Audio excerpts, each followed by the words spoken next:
Hello Jharkhand, welcome to learners grace education. आज के इस क्लास का टॉपिक है general studies part number 70। General studies में हम लोग आज प्रीवियस ईयर क्वेश्चन देखेंगे जो कि जेपीसी से होगा और जेएसएससी एक्साइज का भी क्वेश्चन इसमें इंक्लूड किया गया है। साथ ही साथ कुछ कटे हुए क्वेश्चन में देखने को मिलेगा। तो एक फ्रूटफुल डिस्कशन रहने वाला है काफ़ी ज़्यादा जेएसएससी और जेपीएससी के एग्जाम के लिए। यह जनरल स्टडीज में झारखंड जीके नहीं डालता हूँ, वो झारखंड जीके का शाम को क्लास आता है 9 बजे ना, तो उसको जरूर ज्वाइन कीजिए, इसको भी कीजिए। और सुबह में जो 8 बजे वाला वीडियो है उसको कभी कभी डिसकंटिन्यू किया जाएगा। हिंदी इंग्लिश ज़्यादा जरूरी नहीं है कॉम्पिटेटिव एग्जाम्स में। ओके, तो जितना जरूरी होगा उतना ही लेंगे, ठीक है। दवा डोज भर खाना है, खाना पेट भर नहीं, ठीक है। चलते हैं, बाकी टेलीग्राम से जरूर आप लोग कनेक्ट रहिएगा पीडीएफ और क्विज के लिए। क्विज काफ़ी उम्दा लेवल का चलता है, प्लस में मैं झारखंड आज जैसे न्यूज़पेपर स्टडी करता हूँ, लोकल न्यूज़पेपर पढ़ता हूँ, तो उसमें जो झारखंड से रिलेटेड क्वेश्चन जो बनते हैं करंट अफेयर में या इंपॉर्टेंट पॉइंट आता है उसको मैं आपके समझ डिस्कस कर देता हूँ। और उसको मैं झारखंड वाला जो जीके शाम को आएगा उसमें भी धीरे धीरे इंक्लूड करने की कोशिश कर रहा हूँ। ओके, तो आज से कुछ करूँगा इंक्लूड, तो आप लोग को एक बहुत ही फ्रूटफुल डिस्कशन देखने को मिलेगा। बस कनेक्ट रहें, टेलीग्राम पे कनेक्ट हो जाएं। क्वेश्चन फर्स्ट करंट अफेयर का है, which place hosted SCO meeting in September 2022, यानी कि सितंबर 2022 में किस देश ने संघाई सहयोग संगठन की अध्यक्षता की? इंडिया, चाइना, रसिया या फिर उज्बेकिस्तान? इसका आंसर डी होगा, उज्बेकिस्तान। एक प्लेस आप लोग न्यूज में सुन रहे होंगे समरकंद, तो समरकंद कहाँ पे है? उज्बेकिस्तान में है। यही 2022 का संघाई सहयोग संगठन जो है उसका मीटिंग को होस्ट किया। टोटल 9 कंट्रीज में आते हैं। ऐसे तो संघाई सहयोग जो संघाई जो कॉपरेशन ऑर्गेनाइजेशन देखने को मिलता है, इसको बहुत पहले इस्टेब्लिश किया गया था 1966 में। उस समय उसको संघाई 5 के नाम से जाना जाता था, सिर्फ 5 ही मेंबर थे। आज की डेट में 5 से 9 मेंबर बढ़ चुके हैं। सारा तो पूछेंगे नहीं, बट याद रखिएगा जो संघाई कॉपरेशन ऑर्गेनाइजेशन जो फाउंड किया गया था वह 2001 में फाउंड किया गया था। अब इसमें टोटल 9 मेंबर हैं और 9 मेंबर में जो पहले 7 थे, जो लेटेस्ट एडिशन हुआ है इसमें 2 मेंबर का, वो फर्स्ट दो मेंबर में एक है आपका इंडिया और दूसरा है पाकिस्तान। तो समझ सकते हैं इंडिया और पाकिस्तान दोनों इसके मेंबर हैं। जून 2017 में दोनों ज्वाइन किए हैं इस ऑर्गेनाइजेशन को, तो इसीलिए इंपॉर्टेंट बन जाता है इंडिया और पाकिस्तान। समझ गए? बाकी और कुछ, हाँ, इसका हेडक्वार्टर संघाई में देखने को मिल जाएगा, सॉरी संघाई कोऑपरेशन है ना, इसका हेडक्वार्टर चाइना में देखने को मिलेगा, sorry for that. China Beijing में इसका हेडक्वार्टर है संघाई कोऑपरेशन ऑर्गेनाइजेशन का। और संघाई में आप लोग न्यू डेवलपमेंट बैंक सुने हैं ना, ब्रिक्स बैंक के नाम से जानते हैं, वो जो है उसका हेडक्वार्टर संघाई में है। कन्फ्यूजन नहीं होना चाहिए, इसका हेडक्वार्टर बीजिंग चाइना में है। बाकी वर्ल्ड का जो पॉपुलेशन है उसका 40% यहाँ पे है और 30% ग्लोबल जीडीपी कंप्राइज करता है यह ऑर्गेनाइजेशन। समझ गए? तो सारा चीज़ मैं आपको बता दिया। ओके, 2001 में इसको फाउंड किया गया था।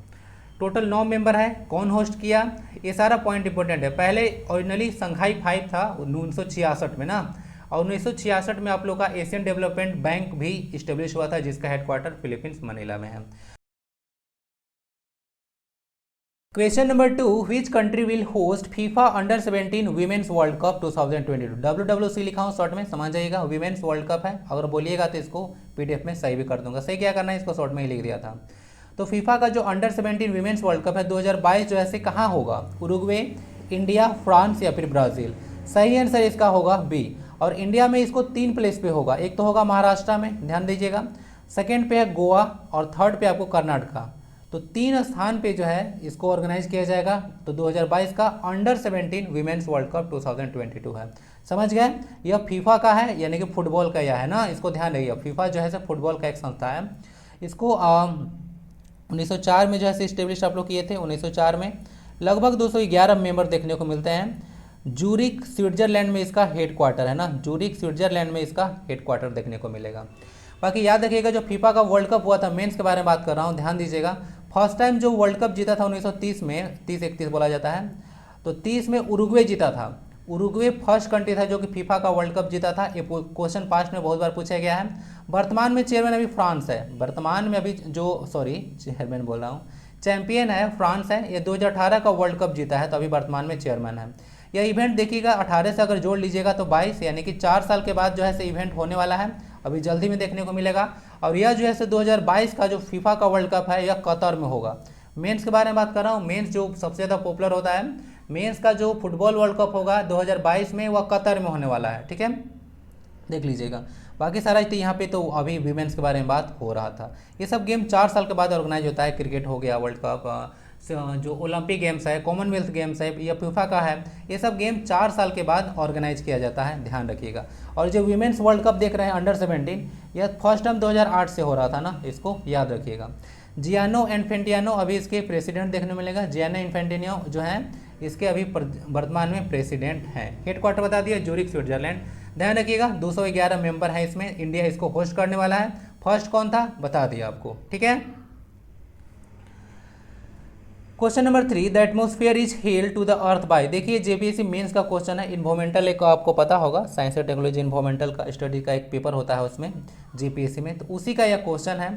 The atmosphere is held to the earth by. Atmosphere को कौन जो है से पकड़ के रखता है अर्थ से, विंड, ग्रेविटी, क्लाउड्स या फिर अर्थ का मैग्नेटिक फील्ड। सही आंसर इसका बी होगा। अगर ग्रेविटी अर्थ के नहीं होना, खत्म हो जाए, तब जो है से हवा रहेगा नहीं, हवा जो है से आपको यहाँ से हट जाएगा। बात समझ आ रहा है। तो यहाँ का जो ग्रेविटेशनल फोर्स होता है सब चीज़ को बाइंड करके रखता है, तो इसमें हवा अलग नहीं है, हवा को भी बाइंड करने के काम ग्रेविटेशनल फोर्स का ही होता है, यानी कि ग्रेविटी का होता है।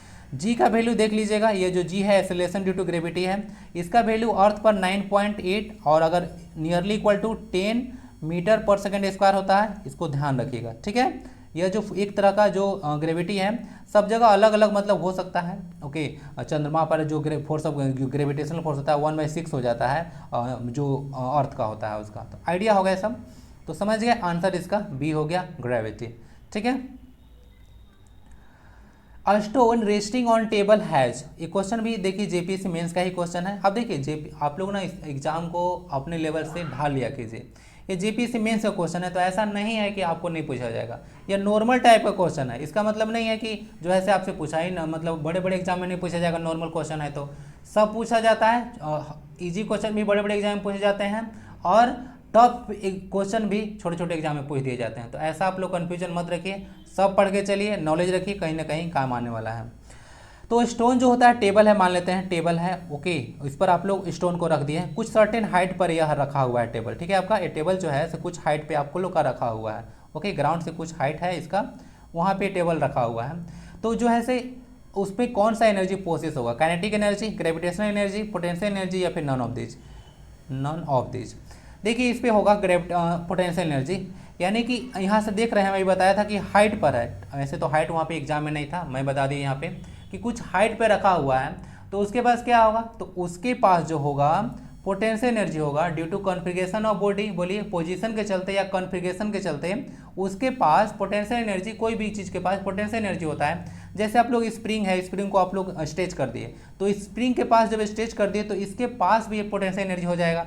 डैम में जो पानी वाटर स्टोर होता है वहाँ भी पोटेंशियल एनर्जी होता है हाइट के चलते, जब यहाँ से वाटर आप लोग छोड़ते हैं तब भी जो है से इसका आप लोग हार्नेस कर लेते हैं, यानी कि काइनेटिक एनर्जी में कन्वर्ट हो जाता है, पोटेंशियल टू काइनेटिक में कन्वर्ट होता है। उसके बाद आप लोग टरबाइन लगाकर उसको जो है से मैकेनिकल एनर्जी को इलेक्ट्रिकल एनर्जी में कन्वर्ट कर देते हैं डायनामो का यूज करके, समझ गए। तो ये सारा कहानी होता है। तो यहाँ पे पोटेंशियल एनर्जी होगा, काइनेटिक एनर्जी यहाँ पे इसलिए नहीं होगा क्योंकि मोशन नहीं है, कोई भी ऑब्जेक्ट जब तक मोशन में नहीं होगा then that body do not doesn't contain any kinetic energy, समझ गए। तो इस तरह से आप लोग को समझ लेना है, पोटेंशियल एनर्जी यहाँ पे हो गया।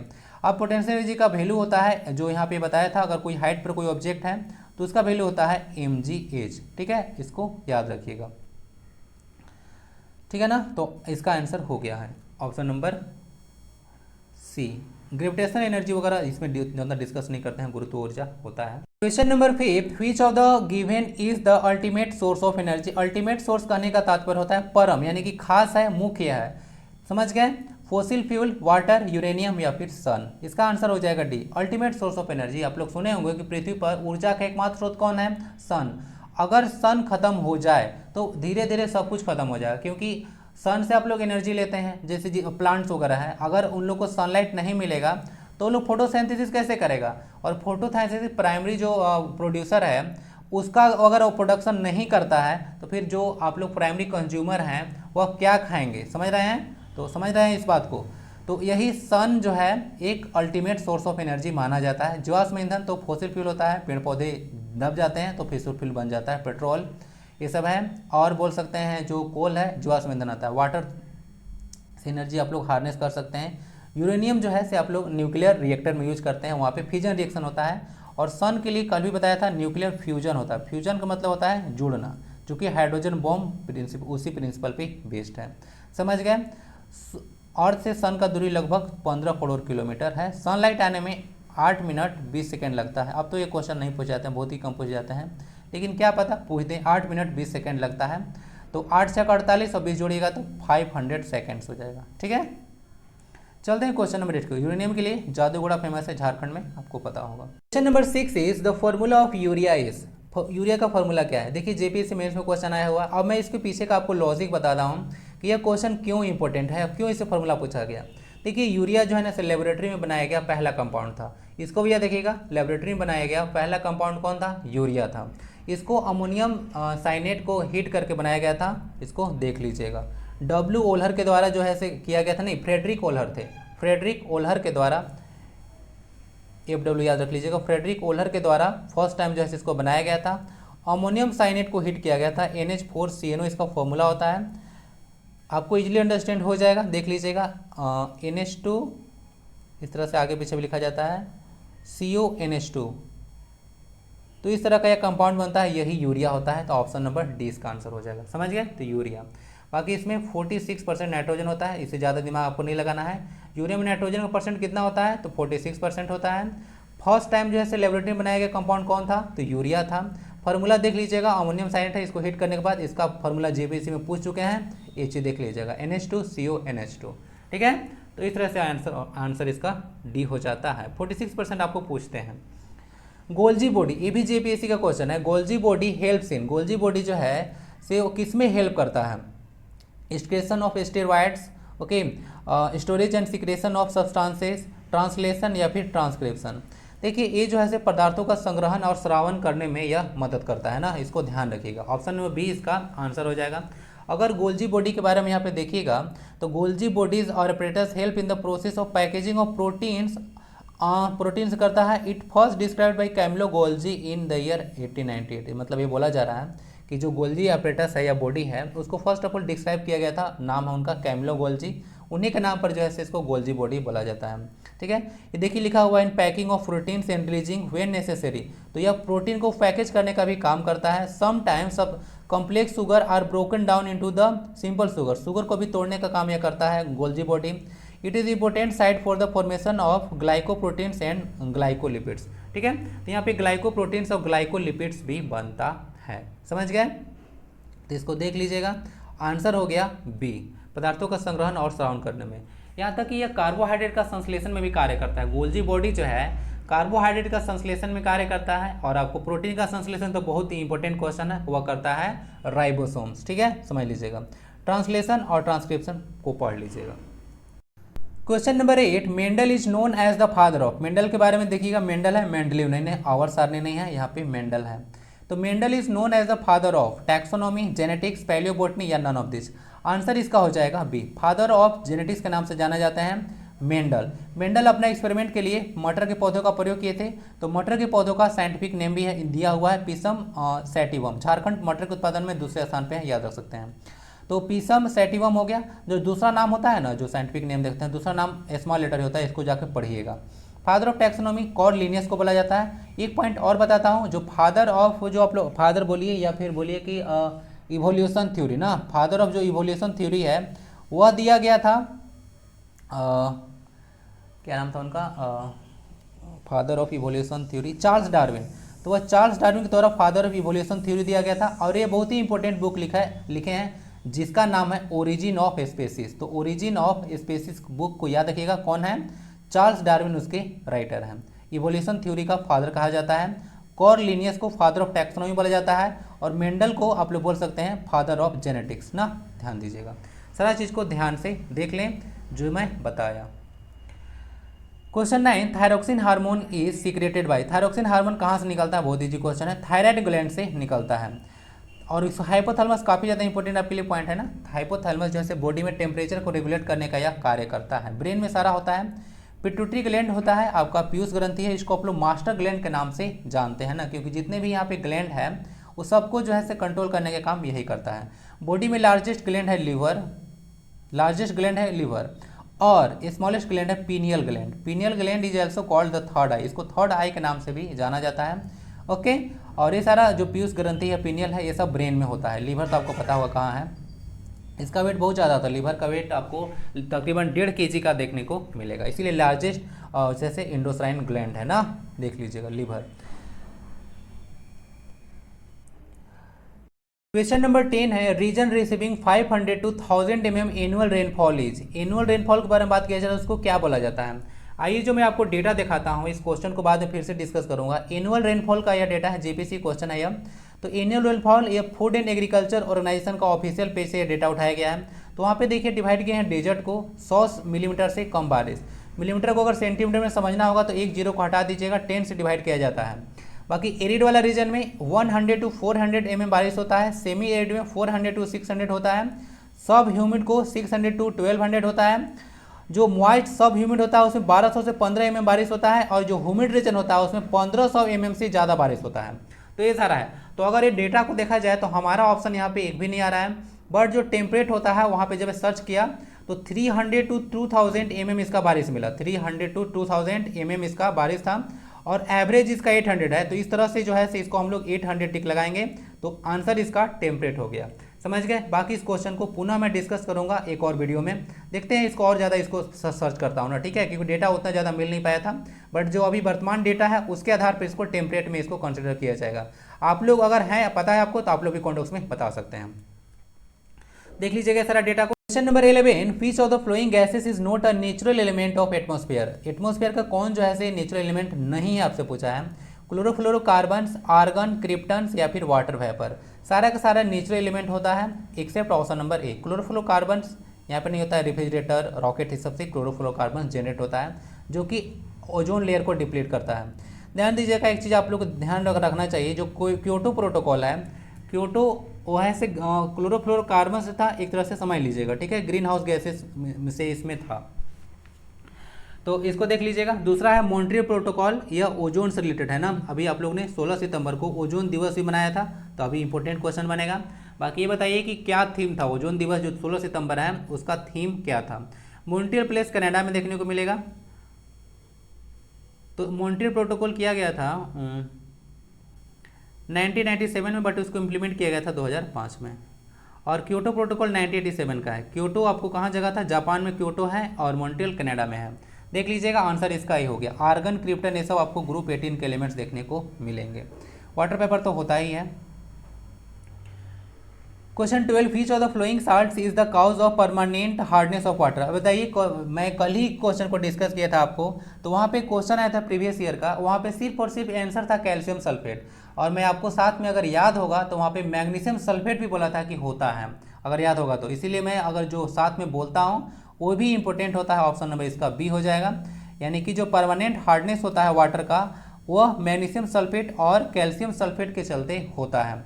परमानेंट हार्डनेस या हार्ड वाटर का आपको पहचान बताया था, याद है कल, वहाँ पे दाल नहीं गलेगा, और दूसरा उसमें क्लोथ वगैरह अच्छा से साफ नहीं होता है। समझ गए। तो क्लोथिंग साफ नहीं होगा, कपड़ा वगैरह, और दाल ठीक से नहीं गलेगा, इसका मतलब कोई चीज़ हार्ड है। समझ गए, काफ़ी समझदार है। आंसर इसका बी हो गया। चलते हैं, हार्ड वाटर को कैसे हटा सकते हैं। हार्ड वाटर को आप लोग Na2CO3 10H2O से हटा सकते हैं। एग्जैक्टली मैं उसी तरह से लिख रहा हूँ जो मैं कल जैसा कल लिखा था ना। सोडियम कार्बोनेट डेकाहाइड्रेट फार्मूला होता है, इसका नाम है धावन सोडा, यानी कि डिटर्जेंट है। समझ गए। तो इसको यूज कर सकते हैं। बाकी डिटर्जेंट वाटर पोल्यूशन करता है, सोप नहीं कर सकता है। Question 13 is the main cause of corona virus disease. Corona virus disease का मेन कारण क्या है। क्वेश्चन देखिए पूछा गया था, अभी हाल ही में जेपीसी का एग्जाम हुआ था, उसमें SARS-CoV-1 virus, SARS-CoV-2 virus, SARS-CoV-3 virus या फिर ऑल ऑफ दिस। आंसर इसका होगा B, SARS-CoV-2 virus is the virus name of corona virus disease, यानी कि कोविड-19 डिजीज का नाम है, यह वायरस का नाम है जो है SARS-CoV-2। फुल फॉर्म भी देख लीजिएगा। सार्स का फुल फॉर्म होता है सेवियर एक्यूट रेस्पिरेटरी सिंड्रोम। एक रेस्पिरेटरी डिजीज है, यानी कि लंग को अफेक्ट करता है, ध्यान रखिएगा। इसको करने के लिए RT-PCR टेस्ट किया जाता है। अगर पूछते हैं कि RT-PCR टेस्ट किसके लिए किया जाता है, तो बोल दीजिएगा कि RT-PCR टेस्ट कोविड-19 को चेक करने के लिए किया जाता है। जिस तरह से विडाल टेस्ट किया जाता है टाइफाइड में, और एलिसा टेस्ट किया जाता है एड्स में, यहाँ पे टेस्ट होता है RT-PCR। इसका फुल फॉर्म होता है reverse transcription polymerase chain reaction. Again reverse transcription polymerase chain reaction is the full form of RTPCR, यही टेस्ट होता है। SARS-CoV-2 इसी बोला गया क्योंकि 2002 के टाइम में पहला कोविड-19 आया था, कोविड-19 नहीं, उस समय कोरोना वायरस आया था, तो उस समय उसको कोव उसका 1 नाम था, अब कोव दूसरी बार आ गया तो इसका कोव 2 नाम दे दिया गया। वुहान चाइना से शुरू हुआ था, याद रखिएगा। इंडिया का पहला केस जो है कोरोना वायरस का केरला में शुरू दिखा था ना, इसको देख लीजिएगा। इसका एक वेरिएंट आपसे नहीं इंपॉर्टेंट है, पूछते हैं ओमिक्रॉन ना, मैं पहले भी चर्चा कर चुका हूँ ओमिक्रॉन के बारे में। तो ओमिक्रॉन जो है इसका पहला केस आपको साउथ अफ्रीका में देखने को मिला था, लेकिन सबसे ज़्यादा डेथ हुआ था ना वो ब्रिटेन में हुआ था। दूसरा बात, इंडिया में सबसे पहला केस ओमिक्रॉन का कर्नाटका में हुआ था, कोरोना का केरला में हुआ था। यहाँ पे ओमिक्रॉन वेरिएंट के बारे में बात किया जा रहा है। आंसर इसका बी हो चुका है। उसमें एक एसओपी फुल फॉर्म है, इसको याद रखिएगा, स्टैंडर्ड ऑपरेटिंग प्रोसीजर। जब कोविड-19 का चक्कर चल रहा था उसमें बहुत ही ज़्यादा यह न्यूज में रहा था। क्वेश्चन 14 है, विच of the flowing frequencies of sound is नहीं होना चाहिए, can not be heard by the human being. Human being के द्वारा कौन सा जो है फ्रीक्वेंसी नहीं सुना जा सकता है? 30 हर्ट्ज का, 30,000 हर्ट्ज का, 300 हर्ट्ज का, या फिर 3000 हर्ट्ज का, या 30,000 हर्ट्ज है। किसको आप लोग नहीं सुन सकते हैं? क्वेश्चन ऐसे कंफ्यूज करने के लिए दिया है आपको, ठीक है, बट कंफ्यूजन आपको नहीं होना चाहिए। ये आपका एक्सरसाइज का क्वेश्चन है, देखिए एक्सरसाइज में क्वेश्चन पूछा हुआ है, जेसीसी एक्सरसाइज के बारे में बात किया जा रहा है, उसका यह क्वेश्चन है, डाला हुआ नहीं है बट एक्सरसाइज का क्वेश्चन है। तो देखिए ह्यूमन जो ऑडिबल रेंज होता है, जो ह्यूमन ईयर होता है, उसका रेंज कितना होता है? 20 हर्ट्ज टू 20 के हर्ट्ज, 20 किलो हर्ट्ज होता है, 1000 होता है ना। मेरा सब्सक्राइबर देख लीजिएगा, वहाँ पे आपको के दिखेगा, तो के मतलब 1000 होता है। तो 20 हर्ट्ज टू 20,000 हर्ट्ज होता है, तो उसके बीच कौन नहीं आया? ऑब्वियसली 30 हर्ट्ज आ गया, 300 भी आ गया, 3000 भी आ गया, 30,000 नहीं आया, 20 तक इसका रेंज है। इसके पहले यानी कि 20 हर्ट्ज का साउंड है, उसके नीचे का जो साउंड होता है उसको आप लोग इंफ्रासोनिक बोलते हैं, और 20 किलो हर्ट्ज के साउंड को से बाद के साउंड को, यानी कि उससे ज़्यादा फ्रीक्वेंसी का साउंड है, तो उसको आप लोग अल्ट्रासोनिक साउंड के नाम से जानते हैं। आंसर तो इसका हो चुका है बी। बाकी दो मैं पॉइंट आपको बताता हूँ, यहाँ पे एक होता है लाउडनेस ऑफ साउंड और एक होता है आपका पिच ऑफ साउंड। तो लाउडनेस जो होता है ना वो एम्पलीट्यूड पर डिपेंड करता है, और ये जो देख रहे हैं ना पिच, वह जो है सब फ्रीक्वेंसी पर डिपेंड करता है, समझ गए? तो लाउडनेस एम्पलीट्यूड पर डिपेंड करता है, फ्रीक्वेंसी पर डिपेंड करता है पिच ऑफ साउंड, ठीक है ना। एम्पलीट्यूड कैसा यूनिट मीटर होता है, फ्रीक्वेंसी कैसा यूनिट हर्ट्ज होता है, इसको देख लीजिएगा। वेवलेंथ का भी मीटर ही होता है ना, क्योंकि सब लेंथ होता है तो लेंथ का यूनिट मीटर होता है। आई होप कि ये चीज़ समझ में आ चुका होगा आपको। ओके, चलिए next in the last question of this class is what is the product of the given reaction. Product करने का मतलब होता है उत्पाद, रिएक्शन को रिएक्टेंट बोला जाता है जो अभिक्रिया में पार्टिसिपेट करता है, और बाद में रिएक्शन के पश्चात जो बनता है उसको आप लोग प्रोडक्ट बोलते हैं। उत्पाद क्या होगा? तो देखिए जेएसएससी के एक्सरसाइज में क्वेश्चन है, डायरेक्ट क्वेश्चन आता है, मैं आपको पहले ही बोल चुका हूँ। एनसीईआरटी का 8, 9, 10 अगर पढ़ लेते हैं आप लोग तो आप लोग को दिक्कत देखने को नहीं मिलेगा। यहाँ तक कि जेपीसी का मैं क्वेश्चन देख रहा था, बहुत सारे क्वेश्चन डायरेक्ट जो है एनसीईआरटी से आए हुए हैं। ओके, तो इसको देख लीजिएगा क्वेश्चन यहाँ से। NaCl के साथ फ्लोरीन रिएक्शन करेगा तो क्या होगा? ध्यान दीजिएगा, इसको रिप्लेस करेगा, यहाँ से Na बन जाएगा, NaF बन जाएगा, प्लस में आपको क्लोरीन गैस बाहर हो जाएगा। तो Na प्लस Cl2 कहाँ पे है? NaFCl2, इसको बैलेंस किया गया है, यहाँ पे देख लीजिएगा, ऑप्शन नंबर ए आंसर हो जाएगा। बाकी बैलेंस नहीं है, Na पे भी Cl था, लेकिन Cl तो ऐसा कुछ होता नहीं है, Cl2 होना चाहिए गैस। गैसेज जो होता है ऐसे डाइएटॉमिक मॉलिक्यूल्स होता है, इसीलिए Cl2 लगाना होगा। Cl तो जस्ट सिंबल है क्लोरीन का, गैसेस जो फॉर्म होता है इन लोग का उसको 2 लिखा जाता है क्योंकि डाइएटॉमिक मॉलिक्यूल्स होते हैं इन लोग।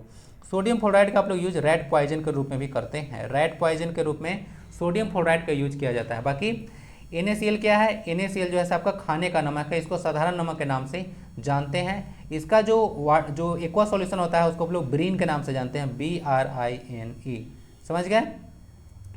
इसका pH वैल्यू 7 होगा क्योंकि ये न्यूट्रल सॉल्यूशन है, सॉरी न्यूट्रल है सॉल्यूशन तो नहीं बोल सकते हैं। थैंक यू वेरी मच, यही आज का क्लास था। तो वीडियो कैसा लगा फीडबैक जरूर दीजिएगा। मिलते हैं नेक्स्ट क्लास में। वंदे भारतम, जय हिंद।